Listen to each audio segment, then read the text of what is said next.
الحمد لله رب العالمين والصلاة والسلام على رسوله الكريم وعلى آله وصحبه ومن سار على نهجه إلى يوم الدين وسلم تسليما كثيرا أما بعد. اس کے بعد ہم نے پڑھا تھا شہنشاہ، قاضی القضاء اور اس قسم کے القاب کے شرعی حیثیت. شہنشاہ کا معنی کیا ہے؟ بادشاہوں کا بادشاہ. عربی میں اس کی جو حدیث میں آئی ہے ملک الاملاک، کہ ساری ملکیتوں کا مالک، ساری ملکیتوں کا بادشاہ. تو یہ لفظ جو ہے اس کے بارے میں آپ صلی اللہ علیہ وسلم نے کیا فرمایا شہنشاہ کے بارے میں؟ ان اخنا اسم سب سے گھٹیا، سب سے ذلیل ترین، ناپسندیدہ اور حقیر ترین نام اللہ کے ہاں کیا ہے؟ شہنشاہ ہے. کیوں یہ حقیر ہے؟ کیوں گھٹیا ہے؟ اس کے اندر دو چیزیں، ایک تو جھوٹ ہے، کیونکہ یہ انسان جس کو شہنشاہ کہا جاتا ہے وہ ملک الاملاک یا چیزوں کا مالک نہیں ہے. چیزوں کا مالک صرف اللہ کی ذات ہے. اور دوسرا کیا ہے؟ اس میں جو تکبر کا پہلو ہے، جس کو کہا جاتا ہے، جو اپنے آپ کو کہلاتا ہے، اس میں تکبر اور غرور کا جو انداز آتا ہے. اس لحاظ سے یہ منع ہے یا صحیح نہیں ہے، غلط ہے. ایک تو جھوٹ ہے اور دوسرا اس میں جو تکبر کا پہلو ہے، اور حقیقی بادشاہ صرف اللہ ہے. اس میں ہم نے بتایا تھا کہ اس میں حرام چیز کیا ہے؟ کیا صرف کسی کا خود کہلانا کسی کو حرام ہے، یا کسی کا کسی کو کہنا حرام ہے، یا اس بات کو آگے نقل کرنا؟ جو صحیح ہے وہ یہ ہے کہ تینوں ہی چیزیں ناجائز ہیں.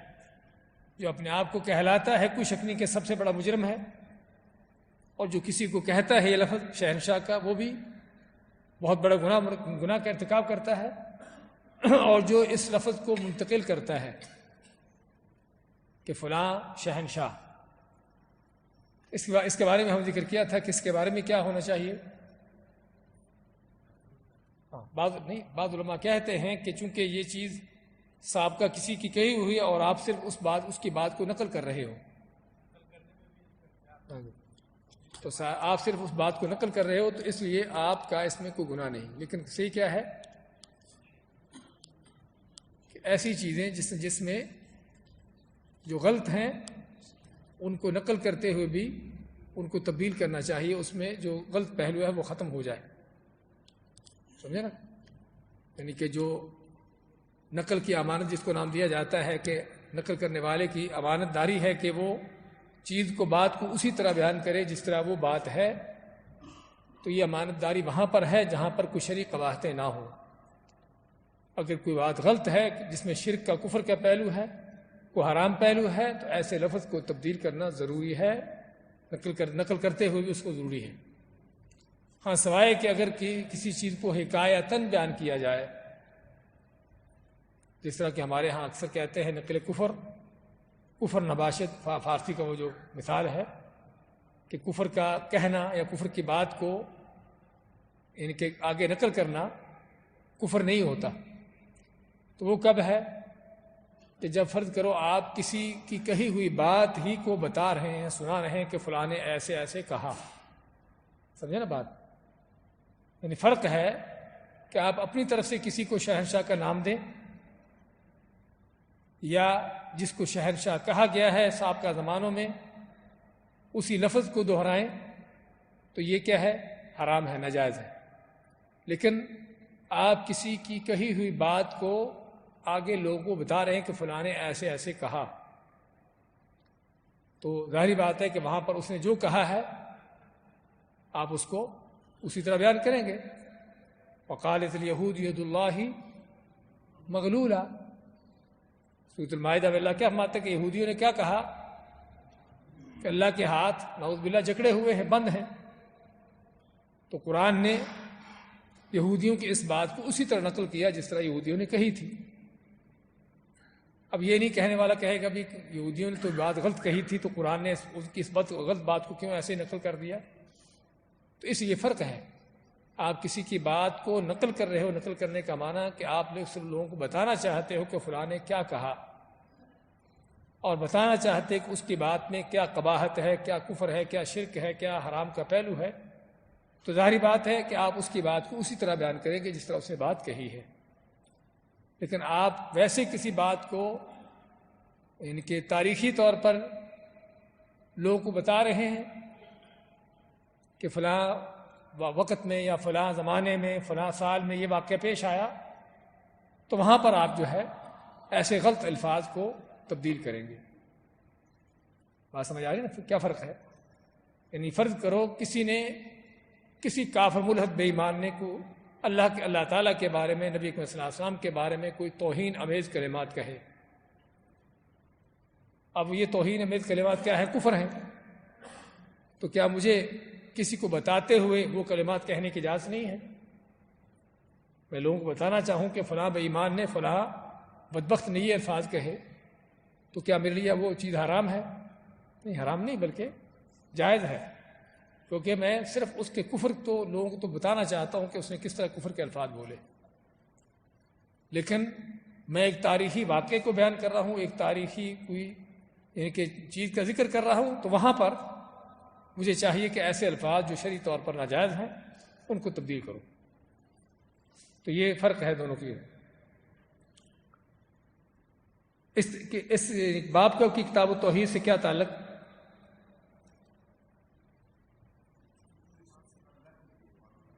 الفاظ ہی کا شرک ہے، لیکن اس میں کیا ہے کہ ایسی چیزیں، ایسی صفات بندوں کو دینا جو کہ اللہ کی ہیں، جو صفات اللہ کی ہونی چاہیے، ایسی صفات بندوں کو دینا بھی شرک کے زمرے میں آتا ہے۔ ہاں، اس کو آپ شرک کہیں گے، یہ شرک کے زمرے میں آئے گا، کیونکہ شہنشاہ ہونا، ملک الاملاک ہونا اللہ کی صفت ہے، کسی بندے، کسی مخلوق کی صفت نہیں ہے۔ تو کسی مخلوق کو یہ صفت دینا اللہ کے مقابلے میں اس کو اس کے شریک بنانا ہے۔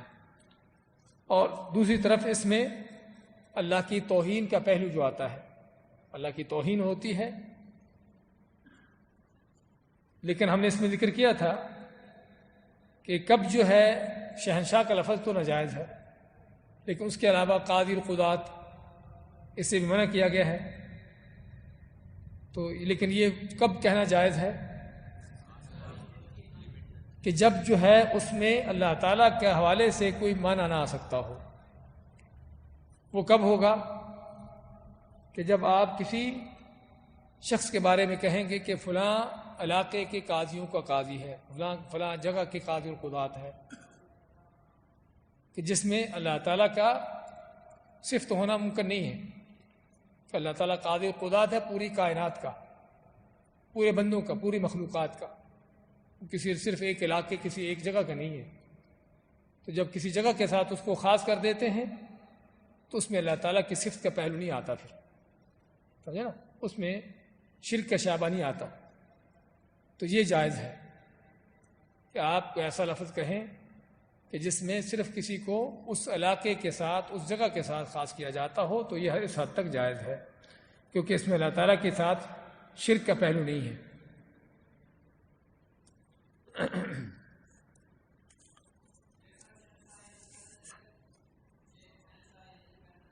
کیا کہنا؟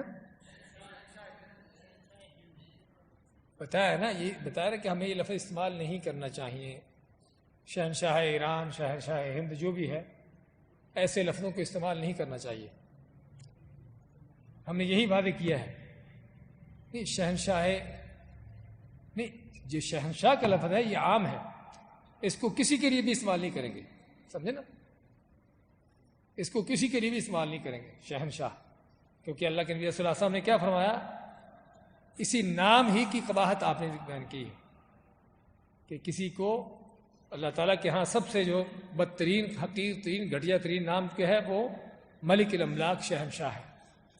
چاہے وہ شہنشاہ عام کسی کو لفظ عام صفت دی جائے، نام دیا جائے، یا کسی خاص جگہ کے ساتھ کیا جائے، لیکن بات ہم کر رہے تھے کہ جہاں پر یعنی کہ شہنشاہ کے علاوہ باقی نام ہیں، قاضی القضات ہے، یا ایک سوال اسی سے ملتا ہے، لوگ میسج کرتے ہیں بات ہے آپ کو بھائی، اگر آپ کسی کے کفر کی بات کو نقل کر رہے ہو لوگوں کو بتانے کے لیے فلاں نے اس طرح کی کفر کی بات کہی، تو یہ بات کہی جا سکتی ہے، لیکن اس طرح کی باتوں کو عام واٹس ایپ کے میسجوں میں شیئر نہیں کرنا چاہیے، کیونکہ پڑھنے والے طرح طرح کے لوگ ہوتے ہیں، عالم جاہل، اور کس کس انداز سے اس بات کو سمجھیں گے تو یہ چیزیں اس میں آتی ہیں۔ اس لیے اس طرح کی چیزوں کو کہ سر عام نہیں پھیلانا چاہیے، کیونکہ اس میں کیا ہے، اس میں اور بھی اس میں اللہ تعالیٰ کی توہین کے پہلو یہ چیزیں اس میں آتی ہیں۔ اس کے بعد ہمارے پاس اللہ تعالیٰ کے ناموں کی تعظیم کے حوالے سے اگلا باب ہے، باب نمبر 45، اللہ تعالیٰ کے اسماء الحسنی کی تعظیم و تکریم اور اس وجہ سے کسی کے نام کی تبدیلی۔ اللہ تعالیٰ کے کیا ہے، اسماء الحسنی ہیں، اچھے اچھے نام ہیں، وَلِلَّهِ الْأَسْمَاءُ الْحُسْنَى، اور اس کے اندر یہ بھی ہمیں معلوم ہوا کہ جس نام میں اچھا پہلو نہیں ہے، جس نام میں اچھا معنی نہیں ہے، وہ اللہ کا نام نہیں ہو سکتا، کیونکہ اللہ تعالیٰ کے نام ہونے کے لیے ضروری ہے کہ وہ اسماء الحسنی ہوں، اچھے نام ہوں، اچھے نام ہوں۔ اسی حوالے سے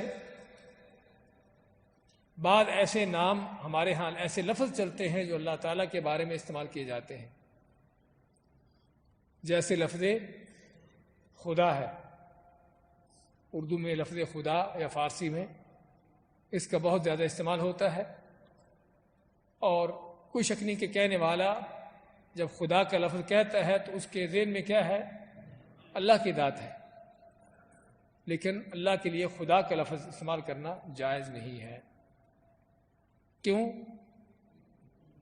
اگرچہ اس میں علماء کا اختلاف ضرور ہے، بعض علماء کہتے ہیں کہ لفظ چونکہ قوم کے ہاں معروف ہے اور سبھی لوگ جب یہ لفظ بولا جاتا ہے تو اللہ کی ذات ہی کے اوپر ان کو سمجھ آتی ہے کہ اللہ کی ذات اس سے مراد ہے، تو جب اس قوم کے ہاں یہی لفظ ہے معروف تو ایسا لفظ بولنے میں کوئی حرج نہیں، اور اسی لیے آپ بڑے بڑے علماء کو دیکھو گے لفظ خدا کا استعمال کرتے ہوئے بھی، لیکن جو صحیح ہے وہ یہ ہے کہ ایسے الفاظ اللہ کے لیے استعمال نہیں کرنا چاہیے، اللہ کو ایسا نام نہیں دینا چاہیے جو اللہ نے اپنا نام نہیں دیا، چاہے وہ عربی زبان میں ہو یا کسی اور زبان میں ہو،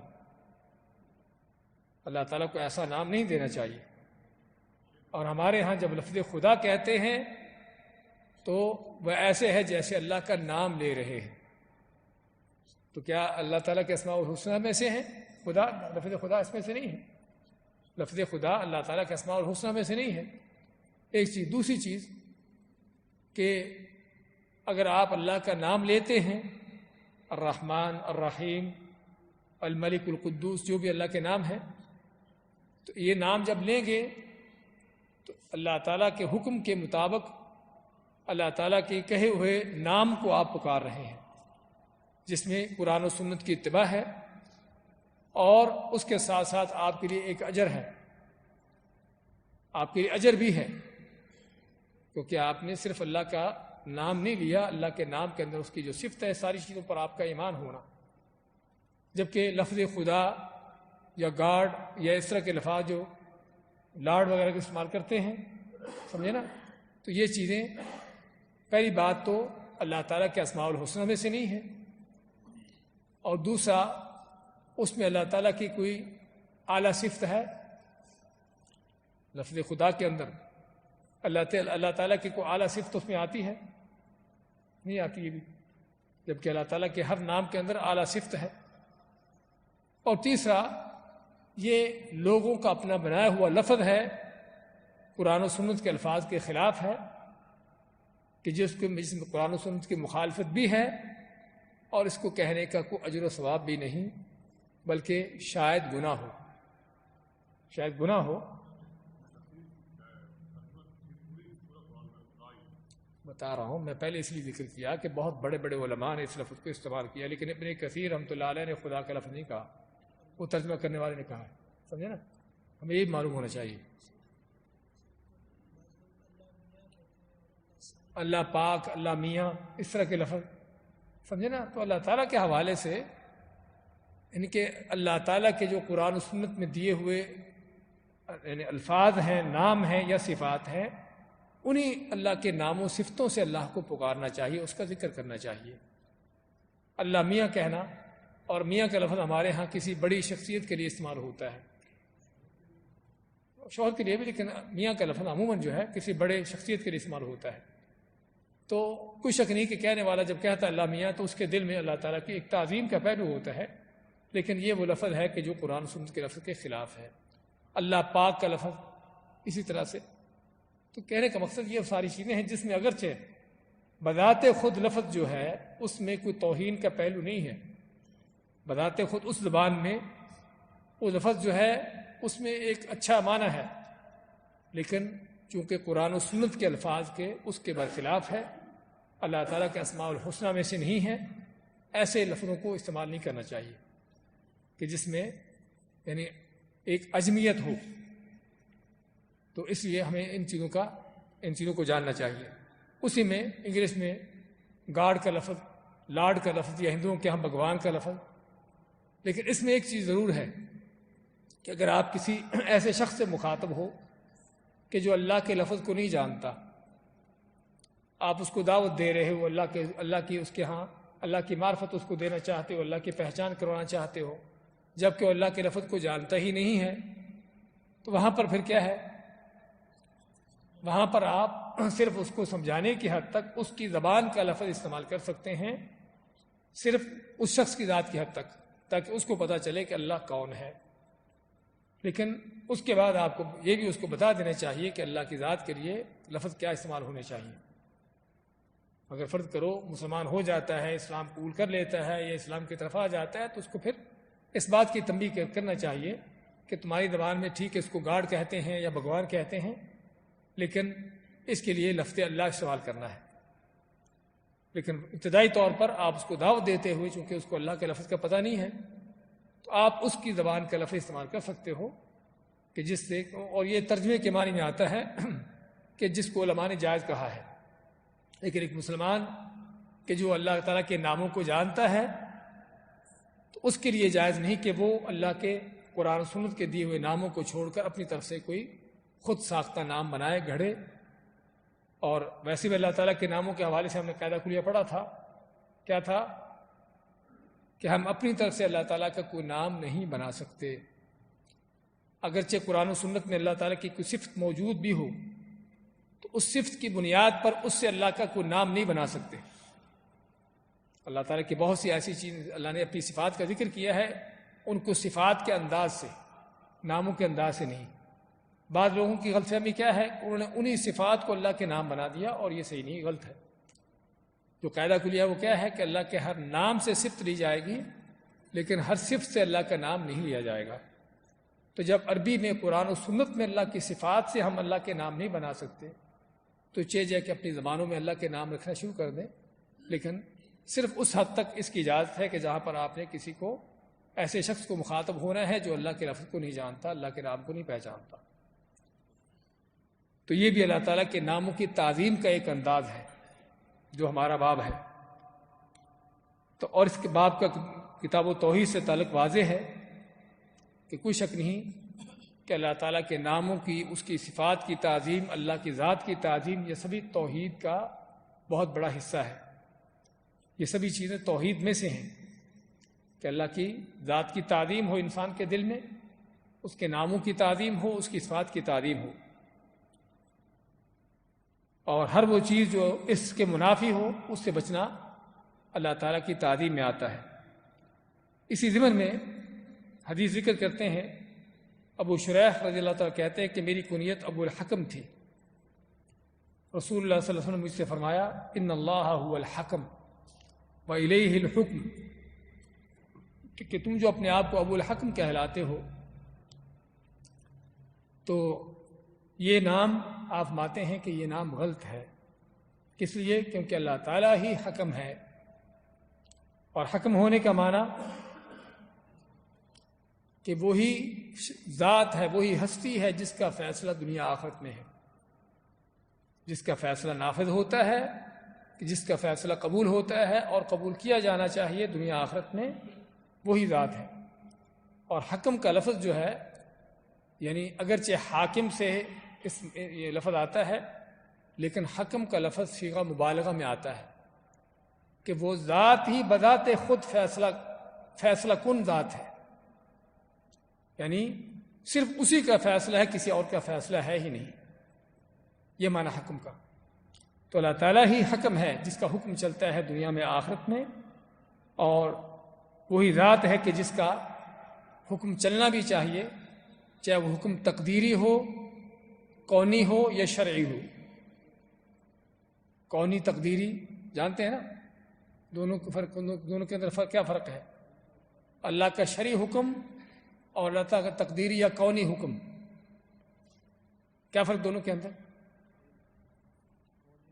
کوئی آدمی بیمار ہو گیا، کوئی آدمی فوت ہو گیا، ہم کہتے ہیں اللہ کا حکم، تعزیت کرتے ہوئے کہتے ہیں نا اللہ کا حکم، ہاں جی، اللہ کی مرضی، اللہ کا حکم۔ یہ حکم کون سا ہے؟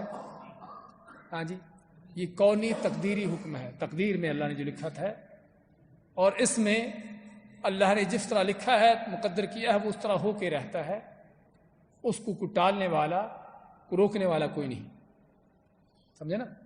اللہ تعالیٰ کا یہ حکم جو تقدیری کونی ہے، یہ ہر قیمت نافذ ہو کے رہتا ہے، جس طرح اللہ تعالیٰ نے چاہا، اس کو روکنے والا نہیں۔ اور دوسرا اللہ تعالیٰ کا شرعی حکم وہ کیا ہے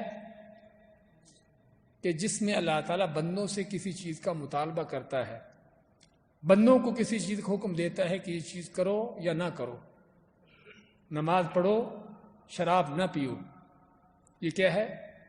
اللہ کا شرعی حکم ہے، یہ اللہ کا شرعی حکم ہے۔ اور اس حکم میں کیا ہے کہ اس کا انحصار ہے بندے کے فعل پر، کہ بندہ ممکن ہے اس کام کو کرے اور ممکن ہے نہ کرے۔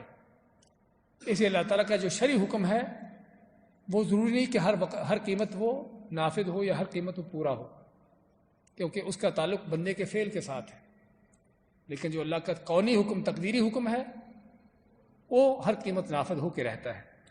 تو بات کر رہے تھے کہ اللہ تعالیٰ کے ہی اللہ ہی کا حکم ہے پوری کائنات کے اندر، کونی تقدیری لحاظ سے بھی اسی کی تقدیر چلتی ہے، اسی کا حکم چلتا ہے، جس کو چاہتا ہے مالدار کرتا ہے، جس کو چاہتا ہے غریب کرتا ہے، جس کو چاہتا ہے عزت دیتا ہے، جس کو چاہے ذلیل کرتا ہے، جسے چاہے صحت دیتا ہے، جسے چاہے مریض بناتا ہے، کرتا ہے۔ یہ سارے اللہ تعالیٰ کے کونی حکم۔ اور دوسرا شرعی حکم بھی، ان الحکم الا للہ، قرآن کریم کی اس طرح کی آیات جس میں دونوں طرح کے حکم آتے ہیں۔ تو شرعی احکام بھی صرف اللہ ہی کے ہیں۔ ام لہم شرکاء شرعوا لہم من الدین ما لم یأذن بہ اللہ، کیا ان لوگوں نے اللہ کے ساتھ ایسے شریک بنا دیے جنہوں نے اللہ کے دین میں ایسے احکام جاری کیے کہ جس کے اللہ نے اجازت نہ دی۔ تو شرعی حکم بھی صرف اللہ ہی کے ہیں۔ وما اختلفتم من شیء وما اختلفتم فیہ من شیء فحکمہ الی اللہ، یہ کون سا حکم ہے؟ شرعی حکم۔ وَإِن تَنَازَعْتُمْ فِي شَيْءٍ فَرُدُّوهُ إِلَى اللَّهِ وَالرَّسُولِ، اللہ کے جو شرعی احکامات ہیں۔ تو اس لحاظ سے ان اللہ هو الحکم، کہ اللہ تعالیٰ ہی حکم ہے، تو اس لیے ابو الحکم کہنا اپنے آپ کو، ایسی کنیت رکھنا جائز نہیں ہے۔ وَإِلَيْهِ الْحُكْمُ، اسی کی طرف سارے حکم لوٹتے ہیں، جس طرح وَمَا اخْتَلَفْتُمْ فِيهِ مِنْ شَيْءٍ فَحُكْمُهُ إِلَى اللَّهِ وَإِن تَنَازَعْتُمْ فِي شَيْءٍ فَرُدُّوهُ إِلَى اللَّهِ وَالرَّسُولِ۔ تو حکم اللہ ہی کا لینا ہے اور اللہ ہی کا حکم کائنات میں نافذ ہوتا ہے۔ اچھا، اسی سے اگر اس سے ملتا جلتا اور بھی کوئی نام ہو، اگر اس طرح کی اور کوئی کنیت رکھ لے، اس صحابی کی کنیت کیا تھی؟ ابو الحکم، جو اللہ کے نبی صلی اللہ علیہ وسلم نے تبدیل کی اور اس کو منع کیا اس کنیت سے۔ ابو الاعلی، کیا خیال ہے؟ ابو الاعلی، الاعلی کس کا نام ہے؟ اور ال کے ساتھ وہ بھی، یہ خاص اللہ کے ناموں میں سے ہے، اس لیے یہ کنیت بھی غلط ہے۔ یہ کنیت بھی صحیح نہیں ہے ابو الاعلیٰ کی، اور اس لیے عرب علماء نے اس کنیت پر اس کا رد کیا ہے، اگرچہ ہمارے عجموں کے ہاں یہ چلتا ہے بغیر سوچے سمجھے، لیکن بتا رہا ہوں عرب علماء نے جو بھی سنتا ہے اس کنیت کو کہتے ہیں کہ یہ ابو الاعلیٰ کیسے ہے، کیسی کنیت ہے؟ تو ہر وہ نام جو اللہ کا نام ہے ابو الرحمن کو کہہ لے، اس طرح کی ایسی چیزیں غلط ہیں۔ تو اس لیے اسی حدیث سے یا اسی چیز سے دوسری چیزوں کو بھی قیاس کیا جائے گا کہ ہر وہ چیز جو اللہ تعالیٰ کے لیے خاص ہے، الاعلیٰ ہونے کی خاص طور پر وہ صفت جو اللہ ہی کے لیے خاص ہے، اور وہ بھی لفظ ال کے ساتھ، تو یہ چیز بالکل کسی کے لیے اس طرح کی کنیت رکھنا جائز نہیں ہے۔ تو یہ صحابی فرماتے ہیں کہ میں نے اپنی کنیتی کیوں رکھی؟ فقال ان قومی اذا اختلفوا فی شیء اتونی فحکمت بینہم، کہ اصل وجہ یہ ہے کہ میری قوم کا، میرے قبیلے کا جب بھی کسی بات پر اختلاف ہوتا تو اس کا فیصلہ مجھ سے کرواتے، تو میں ان کے درمیان فیصلہ کرتا، فرضی کل الفریقین اور کلا الفریقین، تو اس پر دونوں فریق ہی راضی ہو جاتے، دونوں گروہ راضی ہو جاتے میرے فیصلے پر۔ تو آپ میں کہ ما احسن ھذا، کیا ہی اچھی بات ہے، یعنی تمہاری یہ خصلت ہونا کہ تمہارا اچھا فیصلہ کرنا لوگوں کے درمیان، کہ جس سے لوگوں کے درمیان صلح ہو جائے، ان کے اختلاف ختم ہو جائے، بہت اچھی بات ہے۔ اس کے بعد آپ پوچھتے ہیں فما لک من الولد، کہ تمہارے بیٹے کون کون ہیں؟ تو انہوں نے بتایا کہ میرے بیٹوں میں شریح ہے، مسلم ہے، عبداللہ ہے، 3 بیٹوں کا نام لیا۔ فقال من اکبرہم، پوچھا کہ ان میں سے بڑا کون ہے؟ قلت شریح، تو صحابی نے کہا کہ میرا بڑا بیٹا اس کا نام شریح ہے۔ قال فانت ابو شریح، اب میں کہ تم پھر ابو شریح ہو، ابو الحکم نہیں ہو۔ تو اس میں بھی جس طرح ہم نے ذکر کیا باب کے اس کی تعریف میں کہ اللہ تعالیٰ کے ناموں کی تعظیم، کہ جہاں پر اللہ کے نام کو کسی اور پر اس نام کو رکھا جائے تو اس میں اللہ تعالیٰ کی توہین کا پہلو آتا ہے، اور وہ نام جو اللہ کے لیے خاص ہو۔ ہاں بعض وہ نام ہیں کہ جو بندوں کے بھی ہیں، بصیر، دیکھنے والا، اللہ تعالیٰ بھی کون ہے؟ بصیر ہے، اس کی صفت سے بصیر، لیکن اللہ تعالیٰ کے ناموں کے حوالے سے کیا ہے کہ وہ ال کے ساتھ آتے ہیں۔ ابو البصیر کہنا یہ غلط ہے، لیکن ابو بصیر یہ جائز ہے، اور اس صحابی کا نام بھی تھا ابو بصیر۔ تو کہنے کا مقصد کہ کسی ایسے نام کا استعمال کرنا کنیت میں یا اپنا نام رکھ لینا کہ جس میں اللہ تعالیٰ کی مشابہت نہ ہوتی ہو، اس میں شرک کا شائبہ نہ آتا ہو تو جائز ہے، لیکن اگر اس میں شرک کا شائبہ پیدا ہوتا ہو تو پھر ناجائز ہے، چاہے وہ یا تو نام اللہ کے لیے خاص ہو یا اس نام کو بیان کرتے ہوئے ایسی کیفیت ہو کہ جو اللہ ہی کے لیے ہونی چاہیے، جس طرح کہ ال کے ساتھ ہے۔ ویسے حکم کا لفظ کہنا کسی کو کہا جا سکتا ہے کہ فلاں حکم ہے، اور اللہ نے خود بھی بیان کیا ہے فَبَعَثُوا حَكَمًا مِّنْ أَهْلِهِ وَحَكَمًا مِّنْ أَهْلِهَا فَإِنْ خِفْتُمْ شِقَاقَ بَيْنِهِمَا، اگر خاوند بیوی کے درمیان اختلافات ہو جائیں جن کا گھر میں فیصلہ نہ ہو سکے تو پھر کیا ہے؟ اللہ مانتا ہے کہ ایک حکم فیصلہ کرنے والا خاوند کے گھر والوں کی طرف سے، اس کے خاندان کی طرف سے مقرر کیا جائے، اور ایک حکم جو ہے فیصلہ کرنے والا بیوی کے خاندان کی طرف سے مقرر کیا جائے، اور پھر وہ دونوں آپس میں دیکھیں کہ ان کے معاملے کو کیسے سلجھانا ہے۔ اللہ نے خود بھی اس کو حکم کا نام دیا ہے، لیکن وہاں پر حکمن، الحکم نہیں کہا، سمجھے نا، کہ جس میں اللہ تعالیٰ کی مشابہت کا شائبہ پیدا ہوتا۔ تو اس لیے جو منع ہے وہ کیا ہے کہ جس میں اللہ تعالیٰ کی مشابہت کا شائبہ پیدا ہوتا ہو وہ منع ہے، لیکن جہاں پر یہ چیز نہ ہو وہ جائز ہے۔ تو علی کل حال اس میں اللہ تعالیٰ کے ناموں کی تعظیم کے حوالے سے بیان ہوا، اور اسی طرح ہر اللہ تعالیٰ کے نام کو اس میں تعظیم ہونی چاہیے۔ اس کے بعد اگلا باب لیتے ہیں، باب نمبر 48، اللہ تعالیٰ قرآن مجید اور رسول اللہ صلی اللہ علیہ وسلم کا مذاق اڑانے والے کے بارے میں حکم،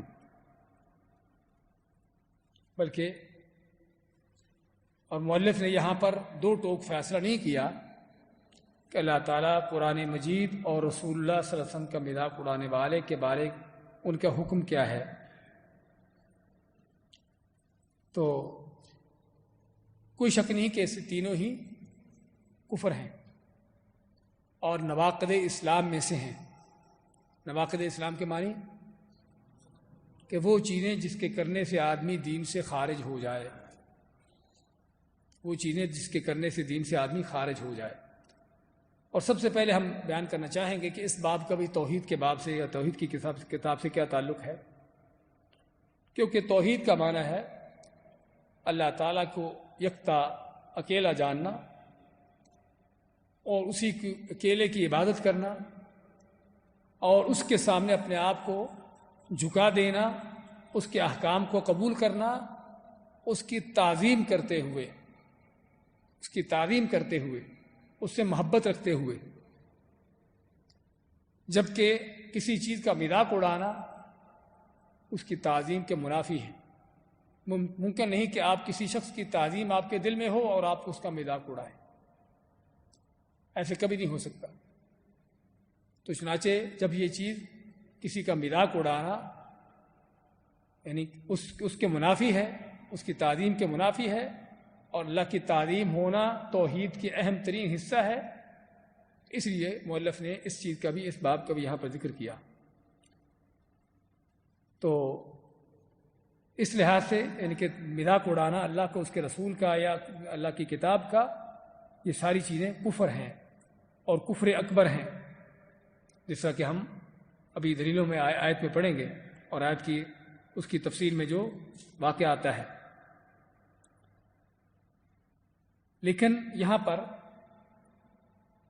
کیا ہر وقت دین کا مذاق اڑانا، دین کا ہر طرح کا مذاق یا کسی دیندار شخص کا مذاق، وہ ہر قیمت کفر ہوگا یا کسی حالت میں کفر ہے، کبھی کفر نہیں ہے؟ جو مذاق براہ راست اللہ کی طرف جاتا ہو، جس مذاق کا تعلق براہ راست نبی اکرم صلی اللہ علیہ وسلم کی ذات کے ساتھ ہو، اللہ کے قرآن کے ساتھ ہو، تو یہ تو کفر ہے، کوئی شک نہیں. لیکن اگر کوئی دین کا کام ہے، دین کے نام سے لوگ کر رہے ہیں، لیکن وہ دین اللہ کا نہیں ہے، قرآن و سنت کا دین نہیں ہے، وہ کیا ہے؟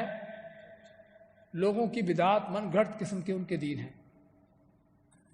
اور آپ کو دو ٹوک طور پر یقین ہے کہ یہ عمل، یہ چیز جو کی جا رہی ہے قرآن و سنت کے بالکل سراسر خلاف ہے، بدعت ہے.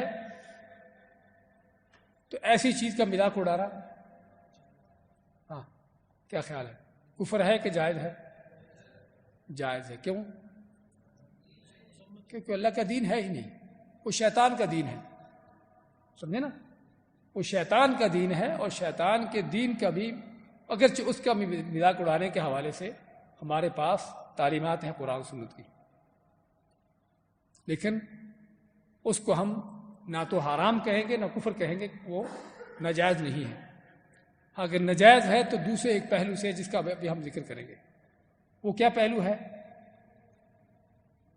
کہ اگر آپ اس کی اس بدعت کا مذاق اڑاتے ہو تو وہ جاہل اپنی جہالت میں کہیں قرآن و سنت کا مذاق اڑانا شروع کر دے. وَلَا تَسُبُّوا الَّذِينَ يَدْعُونَ مِن دُونِ اللَّهِ فَيَسُبُّوا اللَّهَ عَدْوًا بِغَيْرِ علم، کہ جو غیر اللہ کی پوجا کرنے والے ہیں ان کو گالی مت دو، ان کے معبودوں کو گالی نہ دو. کیوں؟ کہ کہیں وہ جاہل مقابلے میں آ کر اللہ اس کے رسول کو گالی دینا شروع کر دے یا اللہ کو گالی دینا شروع کر دے. اور کوئی شک نہیں کہ جو کسی چیز کا سبب بنتا ہے، جو کسی چیز کا سبب بنتا ہے وہ اسی چیز کا حکم پاتا ہے. نبی اکرم صلی اللہ علیہ وسلم نے کیا فرمایا؟ آپ نے جب فرمایا کہ لعنت اس شخص پر جو اپنے ماں باپ کو گالی دیتا ہے، لعن اللہ من لعن والدیہ. تو صحابہ نے کہا کوئی ایسا بدبخت بھی ہوگا جو ماں باپ کو گالی دیتا ہو. آپ نے کیا فرمایا کہ جب وہ کسی کے ماں باپ کو گالی دیتا ہے پھر دوسرے اس کے ماں باپ کو گالی دیتے ہیں. تو اس کا معنی کیا ہوا کہ یہ شخص اپنے ماں باپ کو گالی دینے کا لعنتوں کا سبب بنا ہے.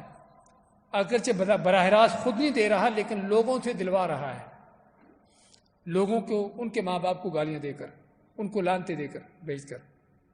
اس لیے اگر آدمی کس چیز کا سبب بنتا ہے تو جو سبب ہے مسبب ہے, یعنی کہ جو کسی چیز کا سبب ہے اس کا وہی حکم ہے کہ جو کسی چیز کا براہ راست کرنے والے کا حکم ہے. سمجھے نا؟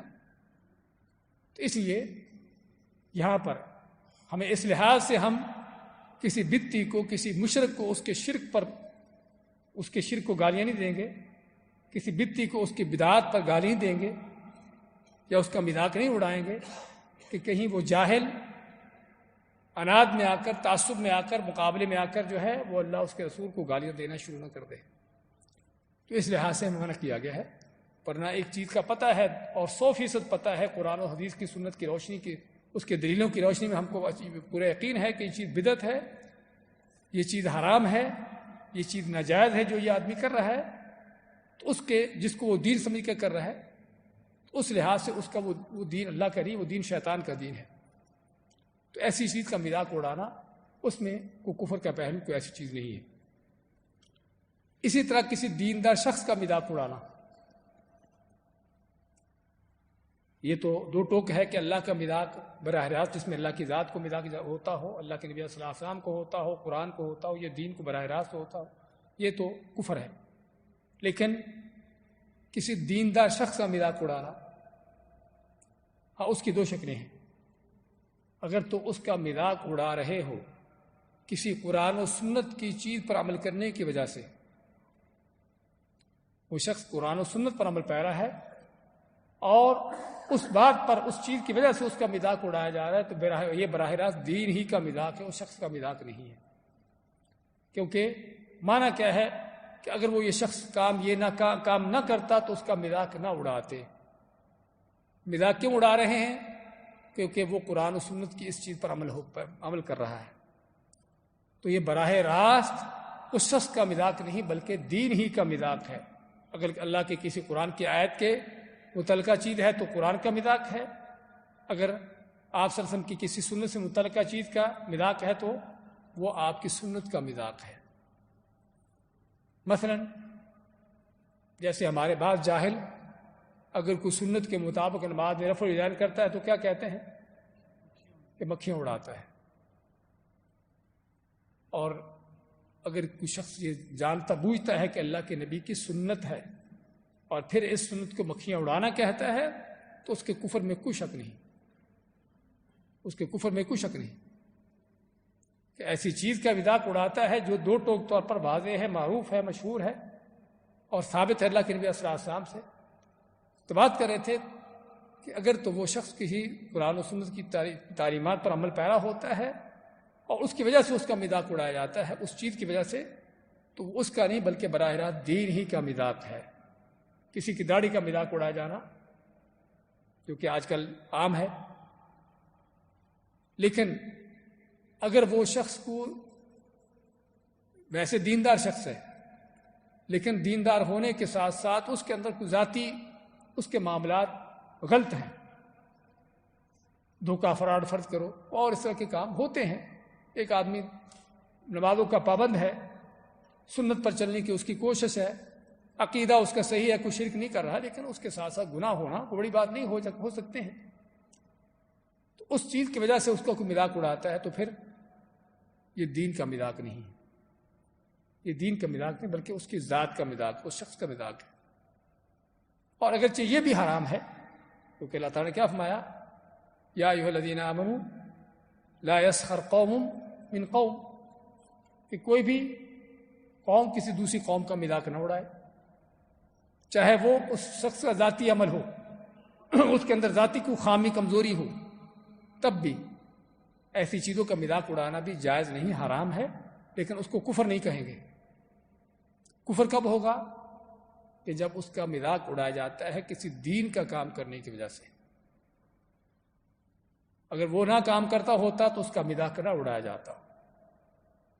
اسی طرح تیسرا شخص کہ جس کا مذاق اڑایا جاتا ہے اس کا کوئی دین کا کام کرنے کی وجہ سے، لیکن وہ دین اللہ کا نہیں ہے، شیطان کا ہے، بدعتی شخص ہے.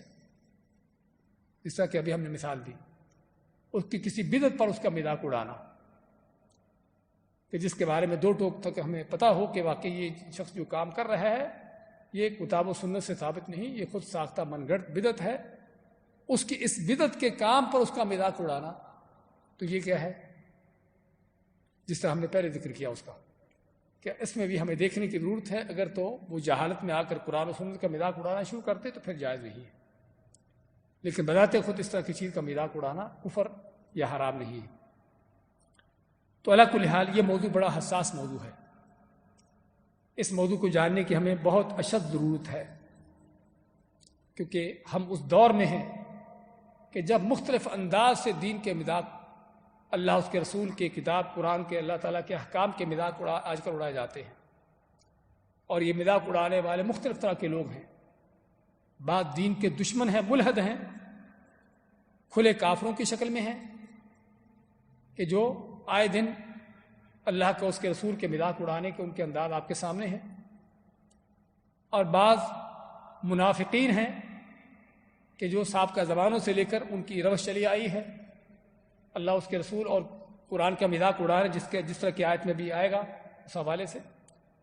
اور بعض جو دین کے بڑے علمبردار ہیں، دین کے بڑے علمبردار ہیں، لیکن کسی تعصب کا شکار ہو کر، کسی اندھی تقلید کا شکار ہو کر ان کو وہ چیزیں جو کتاب و سنت کے پسند نہیں آتی پھر ان کا مذاق اڑاتے ہیں. اور بعض جہالت کے انداز سے، یعنی مختلف طرح کے لوگ، بعض جاہل، پتہ ہی نہیں کہ میں جو کہہ رہا ہوں کیا کہہ رہا ہوں، بس ایسے ہی لوگوں کو ہنسانے کے لیے اس میں مقاصد بھی کیے ہوتے ہیں کہ اس کا مقصد ہے لوگوں کو کسی بات پر خوش کرنا، ہنسانا. اس پر کسی دین کی بات پر تبصرہ شروع کر دیا، کسی اللہ کے حکم پر تبصرہ شروع کر دیا، کسی ایسی بات پر کہ جس پر لوگ ہنسیں. تو کوئی شک نہیں کہ سبھی کفر کے کام ہیں. لوگ کو ہنسانے کے لحاظ سے بھی اللہ کے نبی صلی اللہ علیہ وسلم نے کیا فرمایا؟ اس آدمی کے لیے بربادی ہے. اس آدمی کے لیے بربادی ہے کون؟ کہ جو جھوٹ بولتا ہے تاکہ لوگوں کو ہنسائے. اگر عام بات میں جھوٹ بولنا بربادی ہے اس کے لیے، تو چاہے جائے کہ کوئی دین کی بات ہو جس میں دین کا کوئی مذاق ہو. اور یہ بھی چیزیں ہمارے ہاں آج عام ہیں. اور ان جاہلوں میں سے ہی بہت سے ایسے بھی لوگ ہیں جو کافر و بے ایمانوں کی اندھی تقلید میں ان کی باتیں آگے وہ مذاق کے انداز سے ذکر کر رہے ہوتے ہیں. کسی دین کے دشمن نے کوئی دین کا مذاق اڑایا، کوئی بات کہہ دی، تو ہمارے بھی عقل کے اندھے جاہل انہی باتوں کو آگے، وہ یہ نہیں کہ حکایتاً کہ فلاں کافر نے ایسے کہا، نہیں، وارننگ دینے کے طور پر نہیں، بلکہ مذاق کے انداز سے. کسی کافر بے ایمان نے دین کا مذاق اڑایا، کسی اللہ کے اس کے رسول کے حکم کا مذاق اڑایا، کسی سنت کا مذاق اڑایا، تو یہ جاہل بھی انہی باتوں پر اس طرح سے مذاق اڑاتے چلے جا رہے ہیں.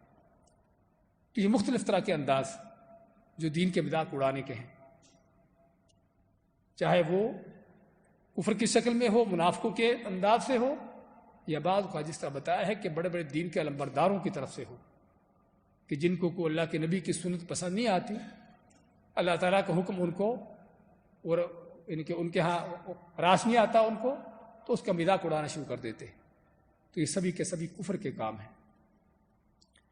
تو اس میں اللہ تعالیٰ کا فرمان، وَلَئِن سَأَلْتَهُمْ لَيَقُولُنَّ إِنَّمَا كُنَّا نَخُوضُ وَنَلْعَبُ قُلْ أَبِاللَّهِ وَآيَاتِهِ وَرَسُولِهِ كُنْتُمْ تَسْتَهْزِئُونَ.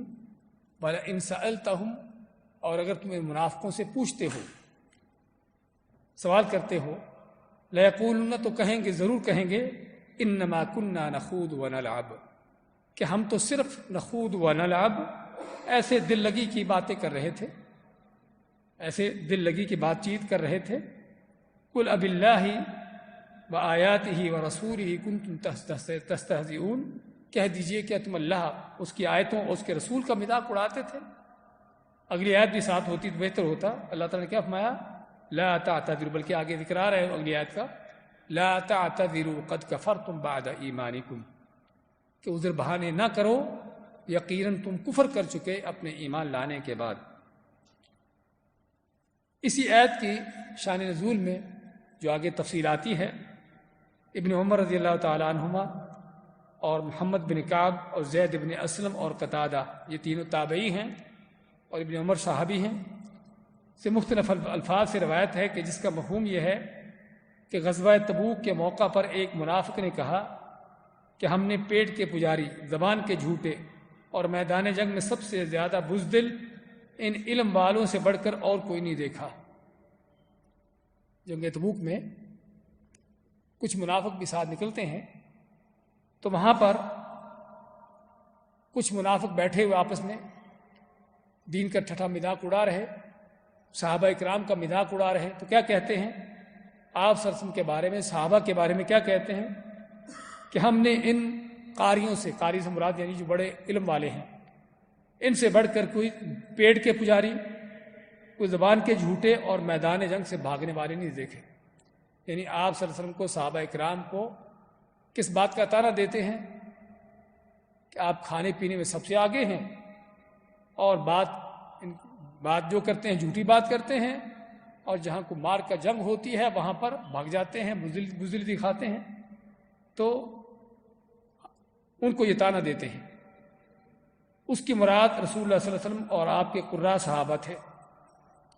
عوف ابن مالک نے اس سے کہا، عوف ابن مالک آپ سے ان کے صحابی، اس نے کہا تو جھوٹا ہے اور پکا منافق ہے۔ جس نے یہ کہا تھا اس کو کہا کہ تو جھوٹا اور پکا منافق ہے، میں تیری بات نبی کریم صلی اللہ علیہ وسلم کو ضرور بتاؤں گا۔ چنانچہ عوف رضی اللہ تعالیٰ عنہ بتانے کی غرض سے آپ کے پاس گئے، مگر ان کے آنے سے پہلے وہی نازل ہو چکی تھی۔ عوف کے آپ صلی اللہ علیہ وسلم کو یہ بات بتانے سے پہلے ہی اللہ تعالیٰ نے آپ پر وہی نازل کر دی۔ وہ منافق بھی آپ کی خدمت میں معذرت کے لیے آپ پہنچا، جس منافق نے یہ باتیں کی تھیں وہ بھی معذرت کرنے کے لیے آپ کے پاس آیا۔ تو آپ اونٹی پر سوار ہو کر روانہ ہو چکے تھے، تبوک سے واپسی پر آپ اونٹی پر سوار ہو کر روانہ ہو چکے تھے۔ وہ بولا یا رسول اللہ، ہم لوگ تو محض دل بہلانے کے لیے ایسی بات چیت اور سواروں کی سی باتیں کر رہے تھے، یعنی عام طور پر سفر طے کرتے ہوئے یعنی آپس میں گپ شپ لگانا، تو ہم تو صرف اس انداز سے باتیں کر رہے تھے، ہم لوگ تو محض دل بہلانے کے لیے ایسی بات چیت اور سواروں کی سی باتیں کر رہے تھے تاکہ سفر کی مشقت ہلکی کر سکے اور بوریت نہ ہو۔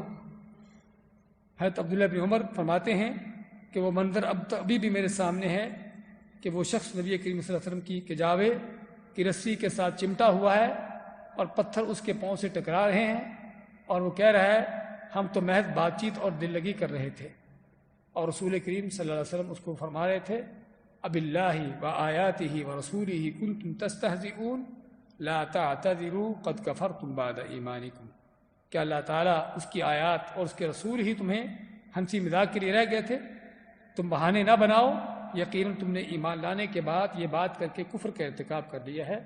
چنانچہ آپ صلی اللہ علیہ وسلم اس کی طرف التفات فرما رہے تھے، نہ اس پر کوئی مزید اس سے زیادہ بڑھ کر کہہ رہے تھے۔ اس واقعے سے آپ کو کیا سمجھ آئی کہ اس آیت کا شان نزول کیا ہے؟ کہ تبوک کے سفر کے دوران منافقین بیٹھے ہوئے، ان میں سے ایک منافق نے اس طرح کی باتیں کی آپ صلی اللہ علیہ وسلم کو، آپ کے صحابہ کو طعنہ دیتے ہوئے کہ یہ قرآن کے بڑے پڑھنے والے، قرآن کے بڑے عالم، جن کو قراء کا نام دیا جاتا تھا، کہ جو سب سے زیادہ بزدل ہیں، کھانے میں سب سے آگے ہوتے ہیں اور باتیں ان کی جھوٹی ہوتی ہیں۔ تو عوف ابن مالک ایک صحابی رسول جس نے یہ بات سنی تو آپ سب کو بتانے آئے، تو ان کے آنے سے پہلے اللہ تعالیٰ نے وہی نازل کر دی، سورۃ توبہ کی آیتیں نازل کر دی جس میں ان منافقوں کی اس خصلت کو بیان کیا۔ تو چنانچہ وہ منافق پھر آپ کے پاس آیا معذرت کرنے کے لیے کہ ہم تو صرف وہ سفر کے دوران جو دل لگی کی باتیں ہوتی ہیں اس انداز سے باتیں کر رہے تھے۔ اور ابن عمر فرماتے ہیں کہ مجھے ابھی تک یاد ہے کہ منافق کس طرح آپ کی اونٹی کے کجاوا کیا ہوتا ہے؟ ہاں اونٹ کے اوپر جو سیٹ رکھتے ہیں جس پر سوار بیٹھتا ہے وہ اس کجاوے کے ساتھ لٹکا ہوا، یعنی اس کو اسے پکڑا ہوا اور اس کے پاؤں جو ہے پتھروں کے ساتھ ٹکرا رہے، کیونکہ آپ صلی اللہ علیہ وسلم چل رہے تھے، آپ اس کی بات سننے کے لیے کھڑے ہی ہوئے، جس میں اور نہ اس کی بات سن رہے ہیں نہ اس کے لیے کھڑے ہو رہے ہیں، جس میں کیا ملتا ہے؟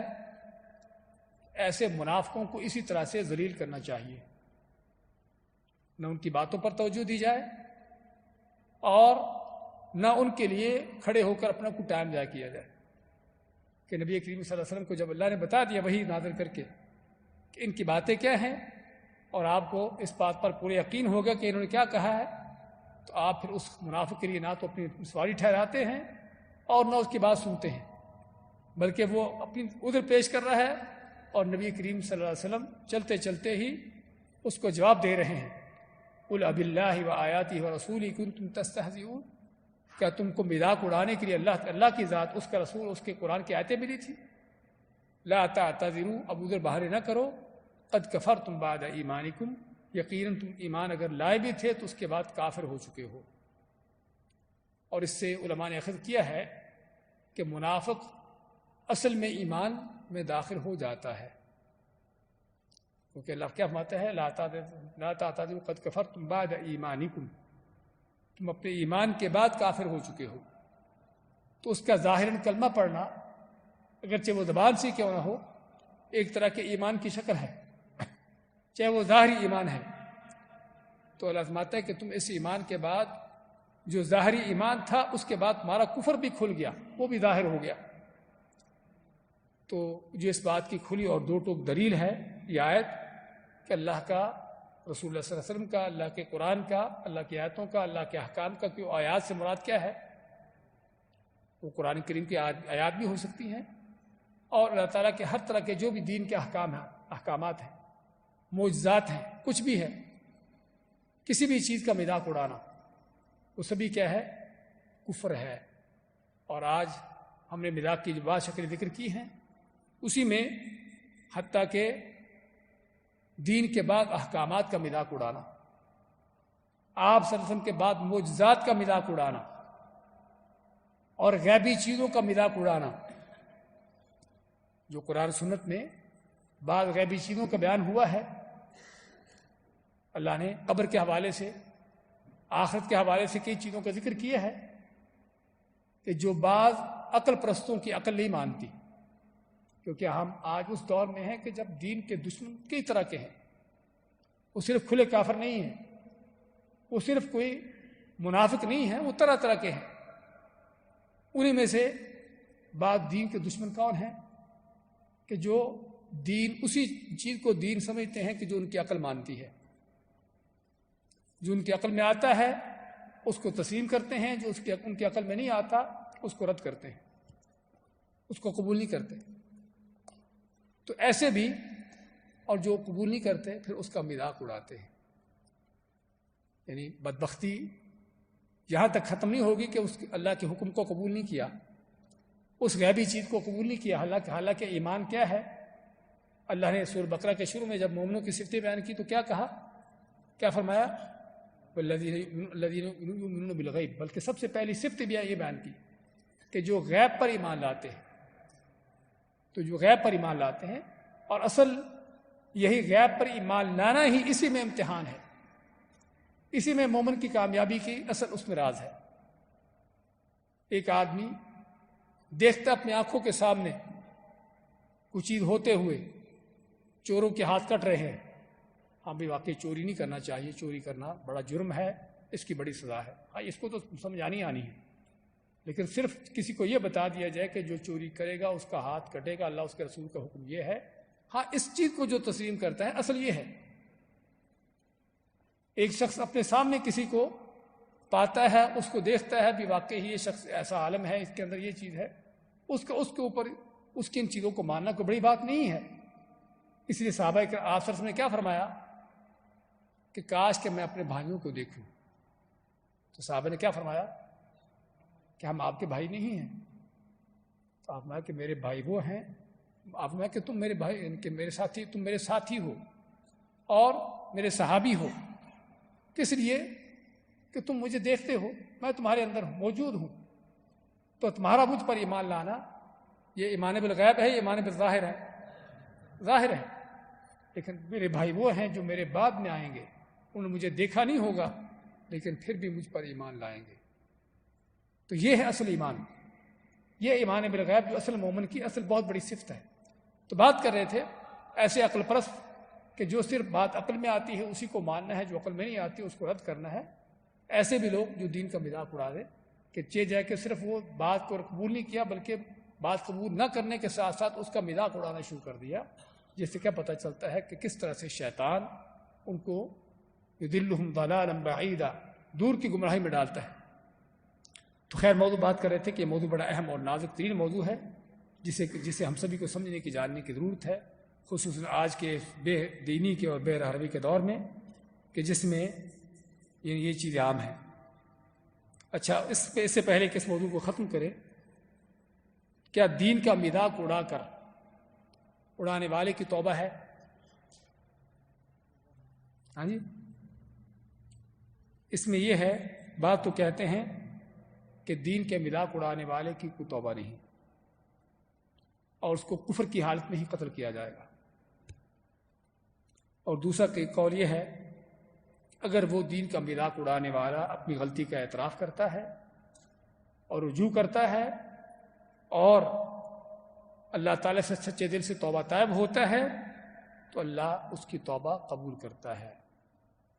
اللہ تعالیٰ کیا فرماتا ہے؟ قُلْ يَا عِبَادِيَ الَّذِينَ أَسْرَفُوا عَلَىٰ أَنفُسِهِمْ لَا تَقْنَطُوا مِن رَحْمَةِ اللَّهِ إِنَّ اللَّهَ يَغْفِرُ الذُّنُوبَ جَمِيعًا، کہ اللہ تعالیٰ سبھی گناہوں کو معاف کر دیتا ہے۔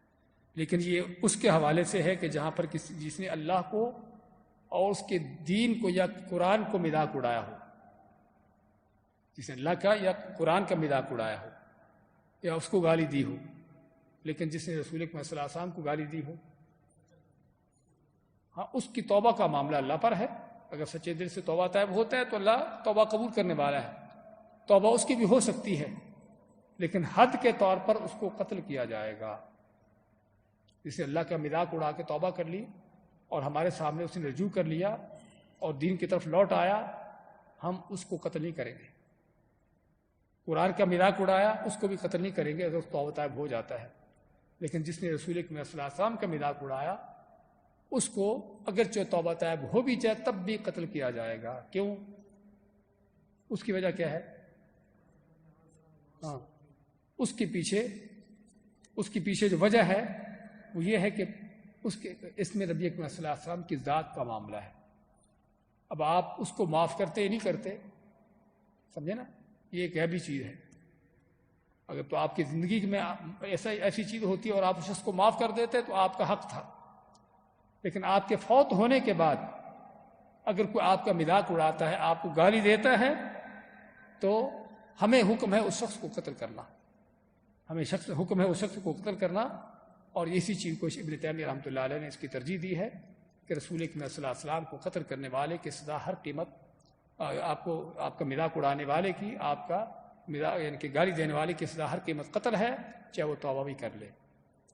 بارک اللہ فیکم، جزاکم اللہ خیر۔